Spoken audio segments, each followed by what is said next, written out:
يا رب العالمين.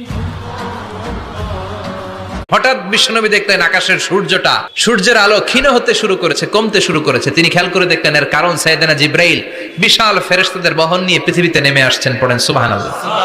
এসে বললেন, ইয়া রাসূলুল্লাহ, আমি 1,40,000 ফেরেশতা নিয়ে নেমে এসেছি। আপনি কি জানেন না, ঠিক একটু আগে মদিনাতে আপনার এক প্রিয় সাহাবা, তার নাম হচ্ছে মুআবিয়া ইবনে মুআবিয়া আল মুজানি, একটু আগে শেষ নিঃশ্বাস ত্যাগ করেছে। বিশ্বনবী তো অবাক, ঘটনা কি? কোন সাহাবীর গায়বানা জানা যায় তো ফেরেশতা নামে না আকাশের উপর থেকে?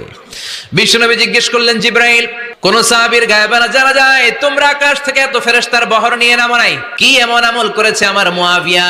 কি এমন ভালো গুণ ছিল, ভালো আমল ছিল, যার কারণে আরশের উপরে তার এত সম্মান? আপনার এই প্রিয় সাহাবী হাঁটতে বসতে চলতে ফিরিতে সব সময় পড়তো কুল হুয়াল্লাহু আহাদ আল্লাহুস সামাদ লাম ইয়ালিদ